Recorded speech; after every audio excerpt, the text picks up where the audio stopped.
Before we start, just a quick reminder to hit that subscribe button. Only 2% are subscribed. At 1,000 subscribers, I'll be posting a special video. He dropped to one knee between the couch and the TV. My name is Aaron and I am 43. My boyfriend held out a small box and my stomach clenched. This should have been the big moment and I wanted to bolt. The TV behind him still showed the layoff story on mute. His shoulders twitched like he wanted to shrink away from that screen. He opened the box and the tiny ring shook in his fingers. I watched his hand tremble and thought, please do not say this now. He took a breath like a diver and focused straight on my face. We should finally make this official, so things are more stable now. That was his opener, not I love you or I choose you. Something in me flinched before the rest of me caught up. I know it sounds dramatic listening to one sentence and panicking inside. But after that line, I could not hear anything else clearly. His mouth kept moving and my brain just ran the math on us. Job gone last week plus proposal now equaled one very ugly equation. He said my name and asked if I was okay and smiling. I realized my face had gone blank like a bad poker hand. So I stretched my mouth upward and felt it fight the shape. He saw the forced grin and his eyes flicked toward the ring. This is not the reaction I pictured from you right now. He laughed once and it bounced off the silence like a mistake. I wrapped my arms around myself and leaned back into the couch cushion. My body wanted distance while he was trying to close this huge gap. Have you ever watched your own dream arrive and felt only dread? That was me on that couch watching the man I loved kneel. I had pictured tears and laughter and maybe a stupid happy scream. Instead, I focused on the timeline in my head like a lawyer. He started listing reasons while still kneeling like he was in a meeting. We share everything already, and it would help with planning the future. You know, with the house and bills and all that grown-up stuff. He kept saying we and everything and future while I could not find yes. He was still wearing the company polo from his exit meeting that morning. The stitched logo near his chest looked like a joke now against the ring. I remembered him walking in with that box right after dropping his badge. At the time, I thought he just needed comfort, not a life contract. Back on the couch, my hands were sweating and my feet wanted to move. He reached toward me a little like he might take my hand gently. I slid them under my thighs and pretended to adjust how I sat. That tiny dodge landed harder than a slap and we both felt it. So what do you think? Can we finally do this for real? He tried to smile and his voice climbed on that last word. I looked at his face and saw fear, not excitement, staring back. That scared me more than the question because it felt like pressure. A laugh got stuck in my throat and came out as a weird noise. My eyes did this tiny upward flick before I could control anything. He saw it and his mouth dropped a little like I had slapped him. That was the moment I realized my first answer was disgust, not joy. You rolled your eyes at me while I am proposing right now. His voice cracked and I swear I could hear something close off inside him. I wanted to say no, that is not what I meant at all. Instead, I sat there frozen and let the silence answer for me. He slowly got off his knee and sank onto the other end. The little box stayed open between us on the table like a witness. Neither of us reached for it, we just stared at that empty circle. I realized he was not the only one being judged in that second. I cannot do this right now came out before I planned the words. His head snapped toward me like someone pulled a string too hard inside. You cannot do what exactly because I am literally on the line here. I stood up instead of answering and felt my legs wobble under me. I need a minute to think, my head is not working right. That was the best sentence I could manage without either sobbing or screaming. He reached out like he might grab my wrist and force the conversation.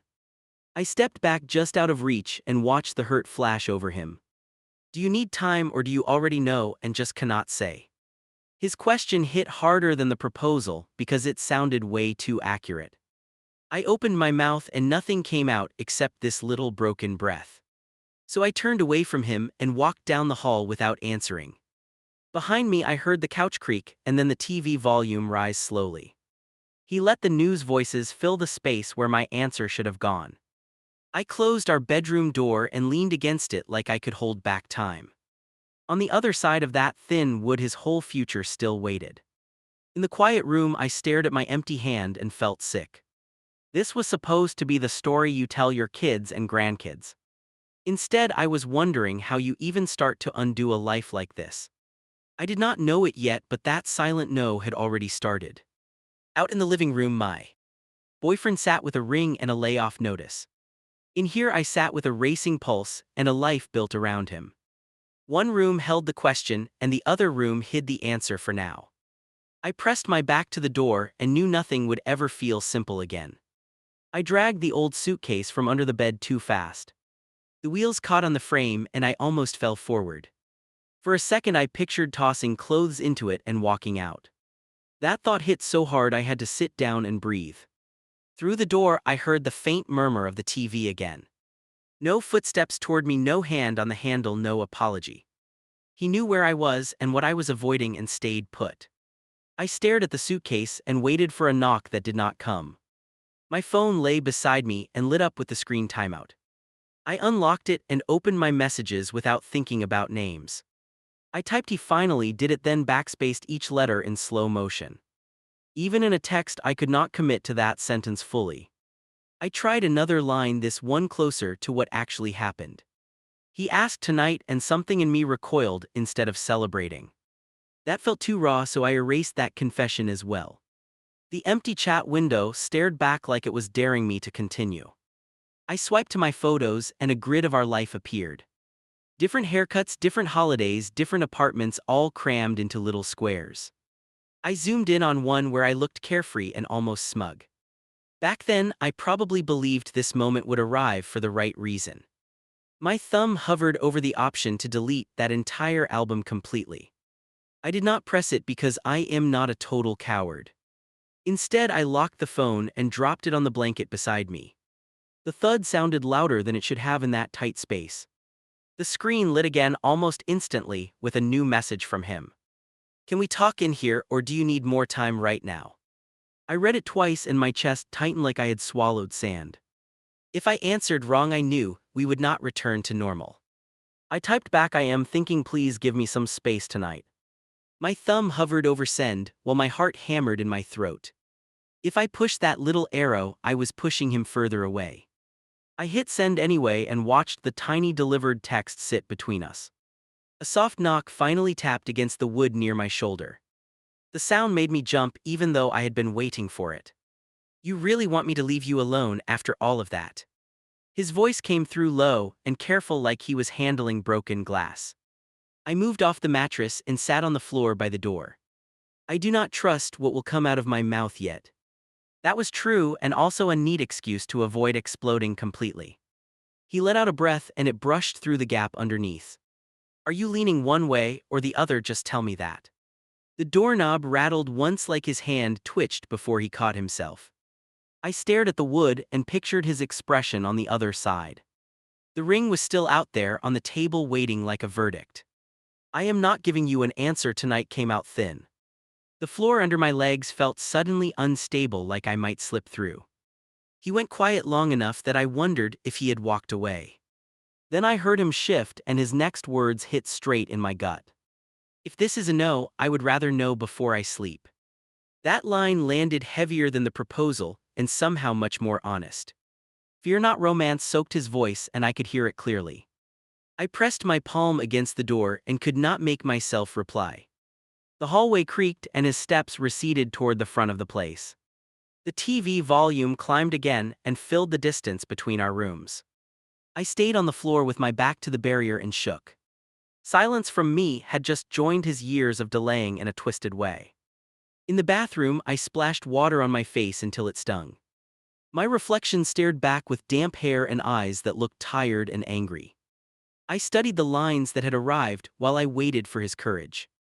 Now I was the one stalling, and the irony made my stomach turn. Back on the bed, I opened a blank note and wrote two headings. Yes on one side, no on the other, both underlined hard. Under yes, I listed love, history, comfort; inside, jokes, familiar mornings. Under no, I wrote timing, resentment, doubt, health insurance, and that stupid email. The second list filled faster and my hand cramped from pressing the screen. I stopped when I realized I had nothing fresh to add under yes. The word settle slid into my mind and refused to move away. I closed the note without saving and felt like I had swallowed that word. A group chat pinged from some coworkers celebrating another engagement in our circle. The picture showed a couple at a nice restaurant mid-toast and glowing. The caption read, "When you know, simple as that." I locked my phone again because I did not trust my reaction at all. I lay back and stared at the ceiling while counting slow breaths. Every inhale came with a memory of him promising we were fine as is. Every exhale carried a new thought about life on my own someday. The two currents pulled against each other until I felt physically sore from it. Another knock came louder this time with no polite pause beforehand. "Look, I am not perfect, but I am here and I am trying." His words tumbled out like he was afraid I would cut them off. I stayed quiet because if I opened my mouth, the dam would burst. "You always wanted this, and now I am finally ready," and you froze. That sentence sliced right through whatever guilt I had built for the night. I stood and leaned close enough to the door to smell his cologne faintly. For once we were both scared of the same thing and handling it differently. "I'm not freezing, I am choosing." My answer carefully came out steady. I surprised both of us with how level my voice sounded right then. On the other side he shifted, and the doorframe clicked under his weight. He did not press more questions, which somehow worried me even more inside. After a long beat, his footsteps moved away for good this time. The TV went silent and the whole place settled into a heavy hush. I crawled back to the suitcase and pushed it halfway into the room. I did not open it yet, but I also did not shove it back. Lying there, I realized I had my own version of "not yet" now. He had used those words for years, and I had swallowed them quietly. Tonight they were mine, and they felt less like patience and more like warning. Deep down, I already knew this delay was not leading toward a yes. The alarm went off and my hand slammed it quiet on instinct. I reached across the mattress and hit nothing but cold sheets. For a second, I thought he had actually packed up during the night. That tiny spike of hope and panic woke me faster than the alarm. Voices drifted from the living room and the TV hummed low under them. I pulled on yesterday's jeans and opened the door just a crack. He sat at the table with his laptop open and shoulders pulled tight. The closed ring case rested beside his elbow like a tiny landmine. He glanced up when I walked in and forced this almost chill greeting. "Morning." No kiss, no attempt to touch, just that one flat word.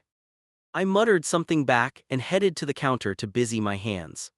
He rose too quickly and reached for the coffee pot with jittery energy. "I made extra if you want some." The offer sounded like a peace treaty disguised as breakfast. I nodded and wrapped my fingers around the warm mug to stop them shaking. We stood there like coworkers before a tense meeting listening to the newscaster. More layoffs, more uncertainty, more talk about people tightening their budgets. He watched the screen while pretending to focus on stirring his drink. I watched the thin white line on his jaw jump every time a number changed. "So," he set his cup down and turned toward me like it took effort. "About last night." The words hovered between us and my grip tightened on the handle. I know it was a shock. He rubbed his forehead once and dropped his hand to the table. "The timing is rough, but that does not mean it is wrong." He nudged the ring case a little closer to the center as if it might help. I swallowed hard and pretended to inspect a crack in the tabletop edge. "I already told you I am still thinking." My voice came out low and even and did not sound like mine. He let out a breath and looked toward the TV again to avoid my eyes. "We have to figure things out fast, though." His fingers tapped a short rhythm near the laptop touchpad. "I have meetings with recruiters this week and they always ask about stability." That word caught in my chest like a splinter and stayed there. My work phone buzzed on the counter and saved me from answering. A notification banner slid across the screen from Human Resources. "Open enrollment now available. Review your coverage and dependents before the deadline." I stared at that line long enough for my coffee to cool in my hands. "What is it?" He leaned over slightly, trying to catch the alert on the screen. "Just HR stuff." I locked the phone and set it face down, although it was too late. "Benefits?" He asked it casually and took another sip, but his eyes sharpened. "The email mentioned dependents, right? They always send it this time of year." He was not wrong, and that was exactly what made my skin crawl. I unlocked the phone again because ignoring it felt even worse suddenly. The portal loaded with a list of plans and a new bright banner. You may update your spouse and dependent information during this period. I heard his chair scrape closer as he tried to peek without making it obvious. That might actually be perfect. He nodded toward the screen like we were planning a project. If we do this now, you can just add me in one shot.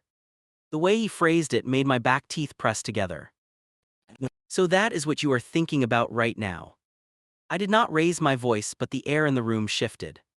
I am walking around with no answer in my chest, and you are doing paperwork. He pulled back a little like I had shoved him. I am thinking about us surviving the next few months. His knuckles went pale where he gripped the edge of the table. This is one of the few concrete advantages we have at the moment. He gestured at my phone like it was a life raft he refused to ignore. I opened the laptop that lived near my bag and logged into my account. The company portal greeted me with the usual dashboard and a new alert banner. I clicked through out of habit, and a page of numbers filled the screen. He stared at them with the focus of someone reading a verdict with his name. There. He pointed at the section explaining coverage for spouses versus partners. See the cost difference? That is insane. He let out a humorless laugh, and it died fast in the quiet kitchen. I scrolled slowly even though I already understood what the chart meant. Married meant cheaper options and smoother access if anything serious happened. Unmarried meant extra forms and higher deductions and more questions. I had known that for years and never felt this trapped by it before. You know, I would not rely on you if I had another option. His voice dipped on the word rely, and he shifted in his seat. I am updating my resume and reaching out to everyone I can remember. He listed tasks while my brain replayed his first line from the proposal again. You keep talking about logistics. I pushed the chair back and stood because I could not sit still. If I was not on this plan, would you still want to do this? The question hung there like a test we both already understood. He opened his mouth, then shut it again and rubbed his temple. That is not a fair way to frame it. He glanced at the case, then at the insurance page, then back at me. It is all connected right now: your job, our place, my situation, everything. I stepped around the table and closed the laptop harder than necessary. The screen went black, and with it the simple little pros and cons list. Without the numbers glowing between us, the room felt smaller, not kinder. The ring case sat alone in the center and suddenly looked even more conditional. You want an honest answer? He folded his arms and stared at the closed computer like it offended him. If we were both secure, I probably would have dragged my feet longer. He shook his head once like he hated admitting that as much as I hated hearing it. That sounds awful when you say it out loud, right? I asked it quietly because the volume did not matter at this point. He dropped his gaze to his hands and gave a tiny shrug. At least in that moment he stopped pretending this was purely romantic. The TV anchor raised her tone for a breaking headline and we both jumped. More talk about rates and markets and people losing their safety overnight. He grabbed the remote and muted it so fast his fingers slipped.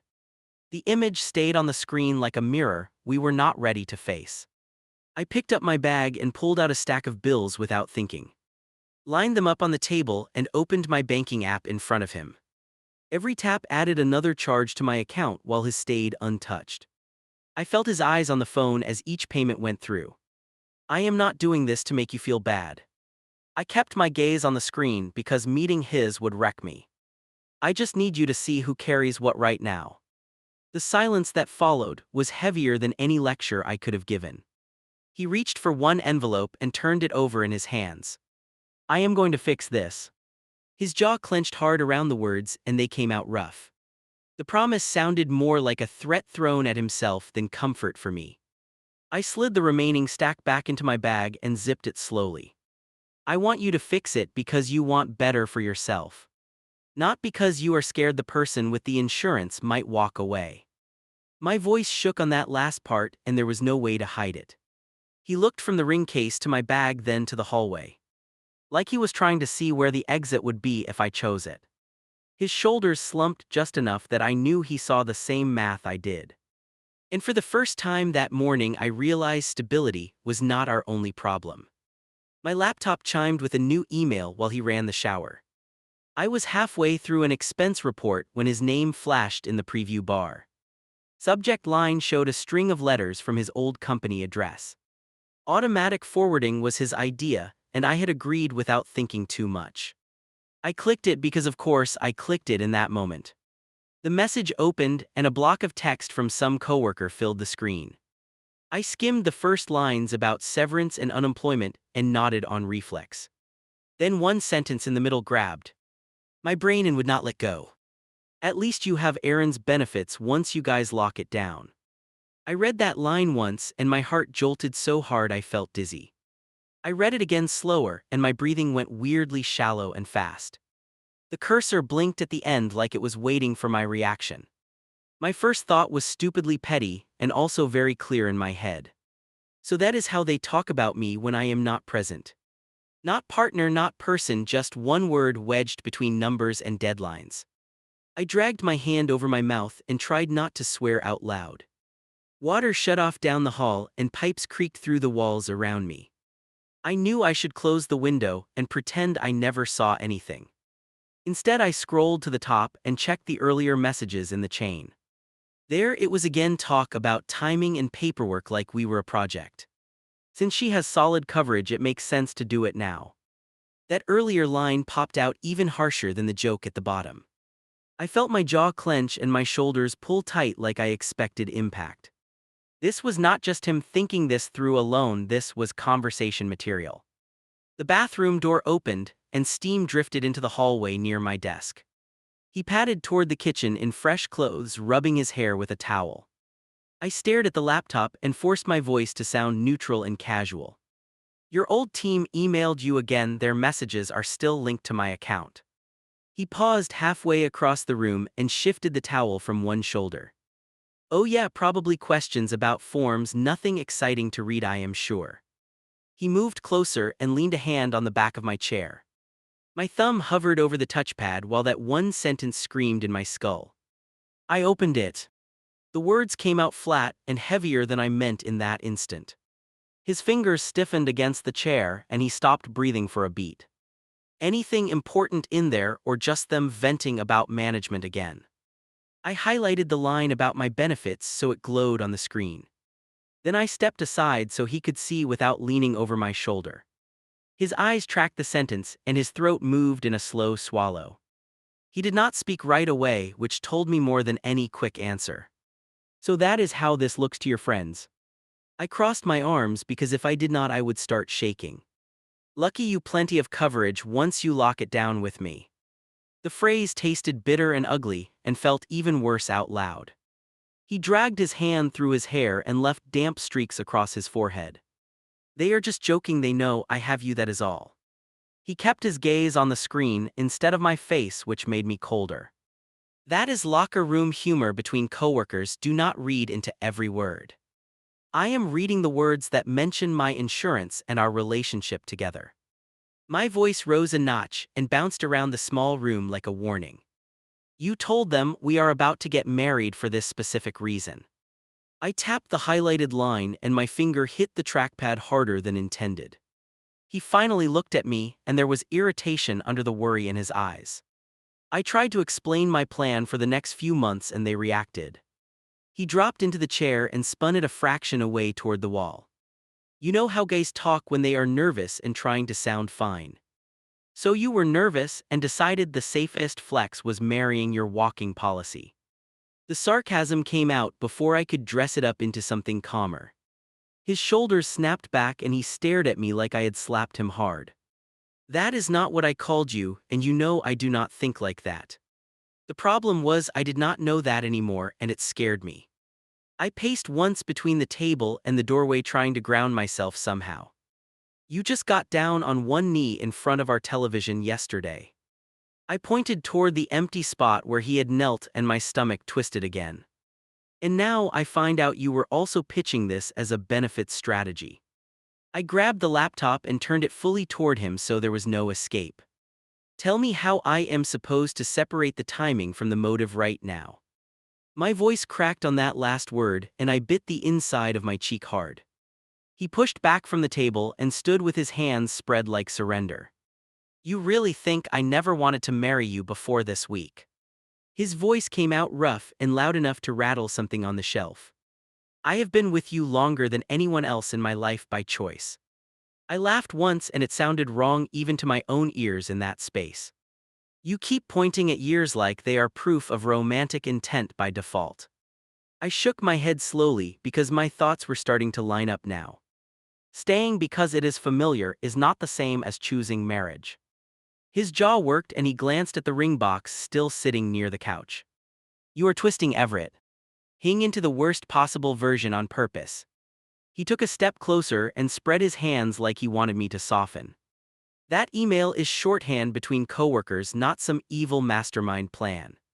I held up my phone and opened the HR message again for both of us.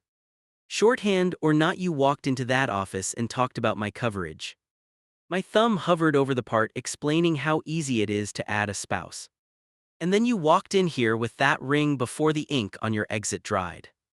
He stared at the screen and his shoulders slumped like the energy left his body. Of course I mentioned it because they asked how I was going to manage. He rubbed his face hard and took a slow breath that sounded tired and frayed. I told them I have you and that we were finally making it official. Finally making it official. Repeating his phrase made my chest tighten and my throat go strangely hot. You make it sound like signing up for a rewards card after ignoring the stand. His mouth opened then shut and he looked away like he could not take the comparison. I moved closer and tapped my nail against the laptop edge in a steady rhythm. Do you understand how humiliating it is to imagine that conversation at your workplace? A bunch of guys nodding along about how smart you are to marry coverage. Not once in that thread do I see anything about loving me. He let out a harsh breath and grabbed the back of his neck with one hand. You think I talk about my feelings with them, they would never let it go. He gave a short, bitter laugh that did not reach his eyes at all. They get practical, so I keep it practical. They do not need the full speech. That is the issue, though. I rested my palm on the table because my legs were starting to wobble. This is not just practical for me, this is my entire life trajectory. I gestured at the ring box again and felt my pulse hammer in my fingers. He shook his head and took a careful step toward me across the narrow space. I did not propose because of one email or one spreadsheet or one meeting. He lifted a hand like he wanted to touch my arm, then let it drop halfway. I proposed because losing my job made me realize how fragile everything feels. That explanation is supposed to make me feel better. I raised an eyebrow and heard the words land like stones between us. You realized life is fragile, so you grabbed the closest stable object available. I tapped my chest once and felt this sharp mix of anger and sadness. His face crumpled for a second and I almost reached for him out of habit. You are not an object, you are my person, and that is why I did it. He stepped back again like he could not trust either of us with the distance gone. Life kicked me and I finally understood I could lose you too. That was the first time he sounded terrified of losing me instead of benefits. For a heartbeat, it almost pulled me back into his version of events again. Then my eyes slid to the highlighted line on the monitor glowing quietly. His coworker's words sat there like proof that fear was not the whole story. I closed the laptop gently, and the room dimmed without that bright rectangle. All I have right now is what you do and what you let others write. I folded my arms again, not to block him out but to keep myself steady. And what I see is you pitching our engagement as a financial solution. He pressed his palms against the table and leaned on it like his knees weakened. Do you want me to email him back and correct the record right now? He lifted his head and met my eyes with a tired, almost desperate look. I will write exactly what you want, just tell me the words. That is not what I need from you. I shook my head slowly and felt hot pressure burn behind my eyes. I do not want a cleaned-up message to some office buddy. I want to know if you would still be doing this without any spreadsheet. The sound of traffic outside drifted in through the window and filled our pause. Inside the room it felt like even the appliances were holding their breath with us.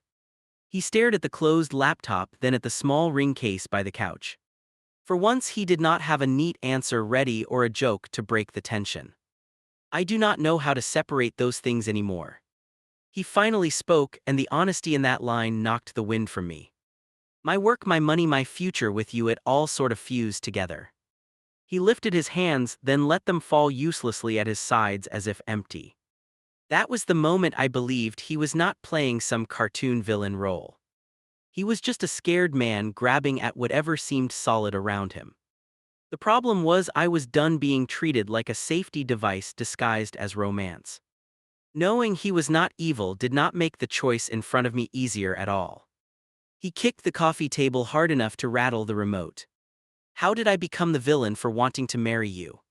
His voice bounced off the walls and landed askew. You were in my chest. I stood near the counter gripping my mug like it might crack. You are not the villain. I kept my tone low because yelling felt too easy right then. You are just not listening to what this looks like from my side. My hand shook and a few drops sloshed over the rim onto my wrist. He pointed toward the spot where he had knelt 24 hours earlier.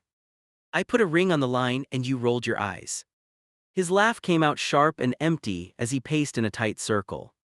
You realize how brutal that was to watch from the floor. I did not even know I did that until you reacted.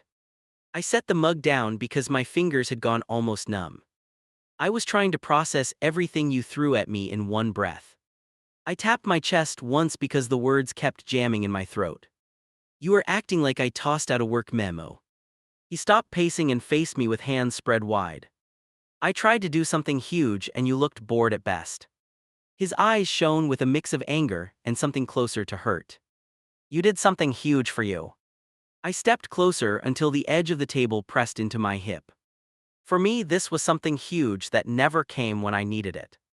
I heard my own heartbeat over the hum of the fridge and hated it. He scoffed and rubbed both hands over his face in a rough swipe. So that is it, then my timing is off and I lose automatically. He dropped his arms and stared at me like I was a stranger. You ever think maybe I had my own issues about it? Of course you did. My voice rose before I could smooth it out again. I lived with your issues every day while I kept saying I was fine. The truth tasted sour and still somehow not strong enough. He took 2 quick steps toward me and jabbed a finger at the floor. Nobody chained you here. If you hated it that much you could leave. The sentence hit like a slap delivered with perfect clarity and no volume. For a second the room flickered and I had to grab the table. I did not hate it. The protest came out thin and forced and only half honest. I loved you and I wanted us to work without begging every birthday. My cheeks burned because even admitting that felt like confessing something pathetic. So now I am being punished because you never drew a line. He shook his head and laughed once with zero humor in it. I am the one on my knees and somehow I am also the executioner. He stepped back and folded his arms hard across his chest. You are not being punished. I hated how often I was repeating that word. I am just not ready to sign up under these conditions and smile. I pointed toward the closed ring box like it might answer for me. He followed my hand with his eyes and his jaw tensed in slow motion. You keep saying conditions like I handed you a contract to review. He nodded toward my work bag thrown in the corner from earlier. Maybe that is the problem, you bring office energy into everything now. That is not fair. Heat flared in my neck and I had to take a breath. I am the one keeping this place running while you figure things out. The words came out quicker now like they had been waiting for months. His mouth curled in a way I hardly recognized on his face. There it is, finally the hero speech you have been sitting on. He walked to the doorway then turned back like he could not let it drop. Go ahead, list all the ways you saved us from disaster. I stared at him for a long beat and felt something click inside. I do not want to be the hero. My voice dropped almost to a whisper and he still heard every word. I wanted to be your equal and you kept acting like we had time. He looked away first and stared at the wall like it might help. In my head we did have time, decades if we wanted them. He dragged a hand through his hair and let out a long harsh breath. I thought not rushing meant we were solid, not lazy. You never asked if the delay was hurting me. I moved to the other side of the table to keep some space. You just assumed I would keep adjusting while you stayed comfortable. That landed between us heavier than anything about money or insurance. He walked to the couch and dropped down like his legs gave out. I stayed loyal. I did not cheat. I did not bail during hard parts. He gestured at the room like it was proof of something huge. Most people these days cannot even manage that level of commitment. That is the baseline. I let out a small rough laugh and it sliced right through me. You want applause because you did not hook up with someone else. My words felt cruel and true at the same time, and I hated it. You make it sound like I have been using you on purpose. His voice cracked and he looked more exhausted than furious for once. I pay in my own ways even if they are not showing on your app. He pressed his palms against his thighs like he needed to stay grounded. I know you are not some cartoon user. I leaned on the back of a chair because my knees felt unreliable. That almost makes this worse because it means you still missed the point. I gestured toward the spot where he had knelt the night before. You thought pulling out a ring would erase 20 years of dodging. The sentence hung there and his eyes closed for a moment like it stung. I cannot forget all that just because the crisis finally scared you enough. My voice shook now and I let it because forcing calm had not helped. He opened his eyes and they were wet and blazing at the same time. So what exactly do you want from me right this second?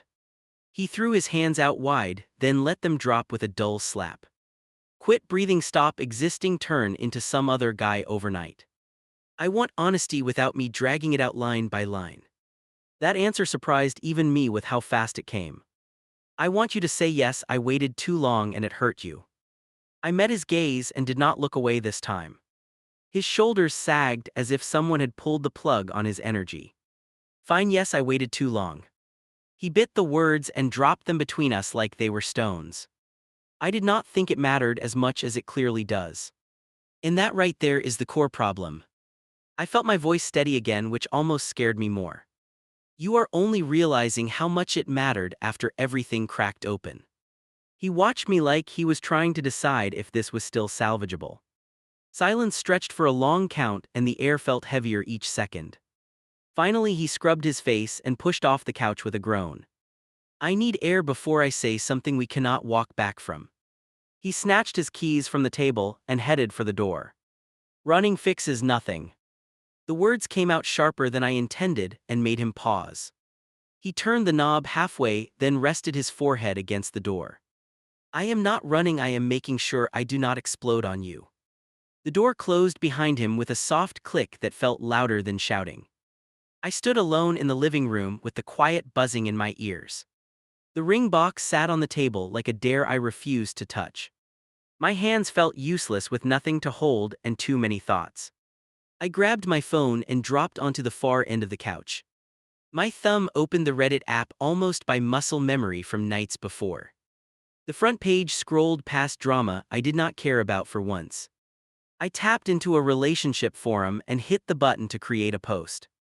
The title field blinked at me asking for one clear hook. I wrote my boyfriend proposed after losing his job and I froze. Stared at it and hated how defensive it already sounded to strangers. Deleted the whole line and watched the empty bar stare right back. I tried again, this time with something more blunt than clever. Turned down my long-term boyfriend's proposal because the timing felt dirty.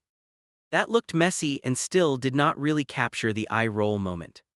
I erased half of it and left the word proposal floating alone. My thumbs hovered while the room hummed and my pulse pounded in my ears. I realized I was more scared of anonymous judgment than of his reaction. Which told me exactly how warped my priorities had gotten in this mess. Still, I kept typing because if I stopped I would start forgiving too fast. New title. My boyfriend finally proposed, and my first reaction was disgust, not joy. I read it out loud in a low whisper just to hear it. Hearing the word disgust attached to us made my stomach twist hard. I shifted and curled my legs under me like I needed armor. In the text box I started with the simplest present tense I could manage. He asked me to marry him last night in our living room. I described the ring, the insurance talk, the forwarded email, but only briefly. Every few sentences I stopped and checked myself for petty exaggerations. I deleted one whole paragraph that sounded like a closing argument, not a story. Rewrote it with more of my own shame and less performance for the audience. That was the first time all day I felt even slightly honest with myself. The lock clicked and the door opened while I was still typing. He stepped back inside with flushed cheeks and keys clenched in his fist. His eyes went straight to the phone in my hand, then to my face. "Who are you talking to about this?" My thumb covered the screen on instinct like a teenager hiding messages. "Just writing some stuff down so I do not lose my train of thought." Not a lie exactly, but nowhere near the whole truth either. He watched me for a second too long, then looked away toward the table. I walked around the block 3 times trying to calm down. He dropped the keys into the dish and flexed his fingers out of habit. "Every step I kept hearing you say," I settled and dragged my feet. He laughed once under his breath, and it came out tired, not amused. I locked my phone and set it beside me, screen facing down. "We are both saying things that have been sitting unsaid for years." I patted the cushion across from me without fully inviting him closer. "If we stop now, they just go underground and rot deeper." He lowered himself onto the opposite side but kept a heavy distance. The ring box sat between us on the table like a third person listening. We both stared at it and then at each other without speaking. For the first time, I understood this fight could actually end us. I slid the little box across the table back to him. "Take it." My voice sounded calm and completely foreign in my own ears. For a second, he just stared at it like it might move again. "You are saying no." He did not touch it, just watched it like it burned. "Not maybe, not later, just flat no." Each word landed slow and heavy, and I felt my throat tighten. "It is no." I kept my hands in my lap so I would not reach for him. "I am not parking this in a drawer and pretending we are engaged." The truth sat between us like a line drawn straight across the floor. He laughed once and the sound came out raw and uneven. "You are throwing away everything we built because I proposed at the wrong time." He dragged a hand through his hair and paced behind the couch. "You really think you will find something better starting over now? This is not about trading up." I stood because sitting made me feel smaller than I already felt. "This is about not signing a lifetime deal I stopped wanting years ago." My chest ached saying it, and still I knew it was finally honest. He stopped pacing and gripped the back of the chair until his knuckles stood out. "Then say you stopped loving me and just rip it clean." His breathing came fast and sharp, and he shook his head at the floor. "Do not dress it up as some noble stand about timing." I stepped closer and he flinched like he expected me to take it back. "I do love you." His eyes snapped to mine and hope flashed there for half a heartbeat. "I just love myself enough now to not collapse my life for you." He dropped into the chair like somebody cut the strings holding him up. "So what happens now?" He stared at the box instead of me, and his jaw worked silently. "Do we just break up because you finally grew a backbone?" "You want an answer?" I took a breath that felt like jumping off something high. "I am moving out." The words tasted like metal and freedom at the same time in my mouth. His head jerked up and his eyes went wide, then dark. "You are serious?" He scanned the room like he could not picture it without me inside it. "You are going to walk over one bad proposal week. This week just ripped the cover off everything else." I pointed toward the couch where he had knelt 2 nights earlier. "That moment showed me exactly where I stand in your priorities." My hand trembled and I pressed it against my hip to hide it. He pushed the chair back and stalked toward the hallway, cross-armed and stiff. "So you are done, that is it? After all this time, that is the decision?" He paced once, then turned back with his eyes shining and angry. "Do I get any chance to fix what I messed up?" "You will fix parts of it for yourself, no matter what I choose." I walked past him toward the bedroom because if I stayed I would fold. "I cannot be the reward at the end of whatever work you do now." I felt his gaze on my shoulders as I reached for the door frame. In the bedroom, the suitcase I had dragged out days earlier waited near the bed.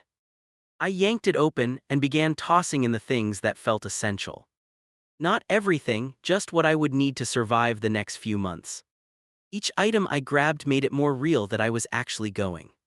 From the hallway, his voice floated in, quieter but still edged with panic. "Where are you even planning to stay?" I zipped a bag of toiletries and shoved it into the side pocket. A friend short-term rental, I will figure it out. You are just going to sleep on some couch instead of in your own place. He leaned against the door and watched me stuff socks into corners. All because I finally did what you wanted me to do. The way he framed it made my stomach twist, but not with doubt this time. I turned and faced him with the half-packed case between us like a barrier. You did what you thought I wanted after ignoring it for half my life. My voice steadied as I spoke, and that scared me and relieved me. And you did it because you lost something else, not because you chose me freely. He closed his eyes and pinched the bridge of his nose for a long beat. I am signing up for therapy tomorrow. I will take any job that comes. His words spilled out fast like he was trying to plug a leak. Give me 6 months and I will propose again the right way. That is exactly what I cannot do. I shook my head and felt tears finally break loose down my cheeks. I cannot sit here on hold while you run a self-improvement sprint for me. I pulled the zipper closed with one hard tug before I could second guess. He stepped into the room and caught the handle before I could lift it. Please. That single word came out soft and broke me more than all the shouting. Do not leave, we can rebuild this if you stay. I wrapped my fingers around the handle too and gently pried his hand off. You will rebuild. I kept my eyes on our hands because his face might change my mind. Maybe for yourself, maybe for someone else, but not with me as the test. When I looked up, his expression was this mix of rage and pure grief. You are making the wrong call. He walked backward into the hallway like he needed distance from my choice. You will regret walking away from the only person who really knows you. That might be true. I maneuvered the suitcase past him and into the hall with a dull thud. I am more scared of staying and regretting that for another 20 years. My voice did not shake this time, and that shocked both of us. In the living room, I grabbed my bag, my keys, my charger from the outlet. Nothing extra, no lingering, no second trip if I could help it. The small velvet box still sat on the table exactly where I had left it. I forced myself not to look straight at it as I reached for the door. You are really just leaving it there. His tone had gone flat like he had reached the numb stage already. That is worth something, you know, maybe not to you right now, but still. He stared at it like he wanted to pocket it and also throw it out. That belongs to you now. I opened the door and felt the outside air hit my face hard. I am not walking around with a symbol of something I did not choose. Saying that out loud felt like snapping some invisible chain around my ankle. For a heartbeat, I waited to see if he would grab my wrist. He did not move. He just watched me from inside the doorway with his arms at his sides. I stepped over the threshold and pulled the door shut behind me. The hallway felt colder and louder than I remembered from everyday life.